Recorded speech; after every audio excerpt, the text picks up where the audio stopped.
ദൈവികമായ ശക്തി ഒന്ന് പ്രാപിക്കാനായിട്ട് സഭ ഉണരട്ടെ. Praise the Lord. Hallelujah.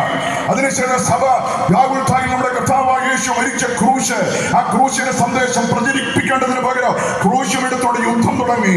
സഭയധികം വിളിച്ചത് ക്രൂശ് യുദ്ധം നടത്താനല്ല. അതിനുശേഷം മാർട്ടിൻ ലൂതർ വന്നു. ഗംഭീരമായ തുടക്കമായിരുന്നു. എന്റെ നീതിമാൻ വിശ്വാസത്താൽ ജീവിക്കുമെന്ന് പറഞ്ഞിട്ടുള്ള വചനം എടുത്തുകൊണ്ട് സാമുദായിക കോട്ടകളിലുള്ള അനാചാരങ്ങളെ മുഴുവൻ അദ്ദേഹം മാറ്റുവാനിടയായി. പക്ഷെ വർഷങ്ങൾ കഴിഞ്ഞപ്പോൾ മാർട്ടിൻ ലൂതറിന് ലക്ഷ്യം തെറ്റിയെന്ന് ഇന്ന് പകൽക്കാലം ദൈവത്തെ ആരാധിക്കുന്ന ദൈവപൈതലേ, പരിശുദ്ധാത്മാവിനോട് ചോദിക്കുകയാണ്. പണ്ട് പൗലോസ് ചോദിച്ചു, നിങ്ങൾ വിശ്വാസത്തിൽ തന്നെയോ? ദൈവം ഇന്ന് പകൽ നിന്നോട് ചോദിക്കുന്നു, നീ ലക്ഷ്യത്തിലാണോ? ദൈവം നിനക്ക് നൽകിയ ശക്തി, ദൈവം നിനക്ക് നൽകിയ അധികാരം അത് ഉപയോഗിക്കേണ്ട മണ്ഡലങ്ങളിലാണോ ഉപയോഗിക്കുന്നത്? ഇല്ല എങ്കിൽ ഇന്നുള്ള ശക്തി ചോർന്നു പോകാനിടയാകും. ലോകത്തുമ്പിൽ കൂത്തുകാഴ്ചയായി പോകാനിടയാകും. പരിഹാസപാത്രമായി തീരുവാനിടയാകും. ശിംശോന്റെ കണ്ണ് കുത്തിപ്പൊട്ടിച്ച് അവന്റെ കൈകളില് ചങ്ങല ധരിപ്പിച്ച് ദാഗോന്റെ ക്ഷേത്രത്തില് പരിഹാസപാത്രമായി മാറി.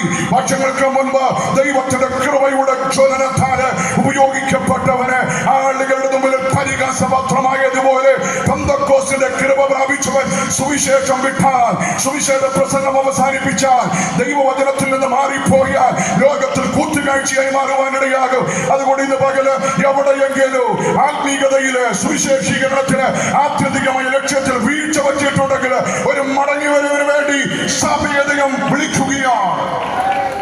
Hallelujah. Praise the Lord. Hallelujah. ഓർക്കണം ദൈവമക്കളെ, നാം ദൈവത്തിന്റെ വചനപ്രകാരം പോവുകയാണെങ്കിൽ ഒരു വാതിലും നിന്റെ മുമ്പിൽ അടയാൻ ഇടയാകത്തില്ല. ഈ പന്തലില് വളരെ ഭാരത്തോടെ വേദനയോടെ ഇവിടെ ആയിരിക്കുന്ന പ്രിയപ്പെട്ടവരെ, നിന്റെ മുമ്പിൽ ചില വാതിലുകൾ അടഞ്ഞതുപോയതിന്റെ ഭാരം നീ വേദനയോടെ ഓർക്കേണ്ട. ദൈവം ഇന്ന് പന്തലിനെ തുറക്കുവാൻ ഇടയാകും. അപ്പോസ്തലരുടെ 12 പ്രാർത്ഥിക്കുന്ന സഭ, ആ സഭയെ പ്രാർത്ഥിച്ചുകൊണ്ടിരിക്കുമ്പോൾ പത്രോസ് നടന്നു വരികയാണ്. 1-ാം കാവൽ അവന്റെ മുമ്പിൽ മാറി, 2-ാം കാവൽ അവന്റെ മുമ്പിൽ മാറി, 3-ാമത്തെ കാവല് ആ പട്ടണത്തിലെ ഇരുമ്പുവാതില് ആരും തൊടാതെ സ്വതവേ തുറന്നു മാറിയെന്ന് മെട്രോപൊളിറ്റൻ സിറ്റികളില് നിനക്ക് വേണ്ടി റെക്കമെൻഡ് ചെയ്യാൻ, നിനക്ക് വേണ്ടി വാദിക്കാൻ ആരുമില്ലെങ്കിലും ദൈവത്തിന്റെ അധികാരം നിന്റെ കരങ്ങളിലുണ്ടെങ്കിൽ ആരും തൊടാതെ കോട്ടകളെ, വാതിലുകളെ തുറക്കുവാൻ ഇന്ന് പകൽ നമ്മുടെ ദൈവം മതിയായ ദൈവമാണ്. ഹല്ലേലൂയ. ഫിലദൽഫിയയിലെ ദൈവമക്കള് വിശ്വാസത്തിന് വേണ്ടി ഇറങ്ങി പുറപ്പെട്ടപ്പോൾ അവര് പറഞ്ഞു, ഞങ്ങളുടെ ദൈവത്തെ നിങ്ങൾ വിട്ടതുകൊണ്ട് എന്ന് പറഞ്ഞ് അവിടുത്തെ കുലദൈവങ്ങളെ വിട്ടതുകൊണ്ട് നിങ്ങൾ ഇനി ഒരു നന്മയും അനുഭവിക്കത്തില്ല, ഒരു വിശാലതയും അനുഭവിക്കത്തില്ല. അവിടുത്തെ ദൈവമായിരുന്നു ജാനസ്. അതിൽ നിന്നാണ് ജാനുവരി എന്നുള്ള പേര് ഉണ്ടായത്.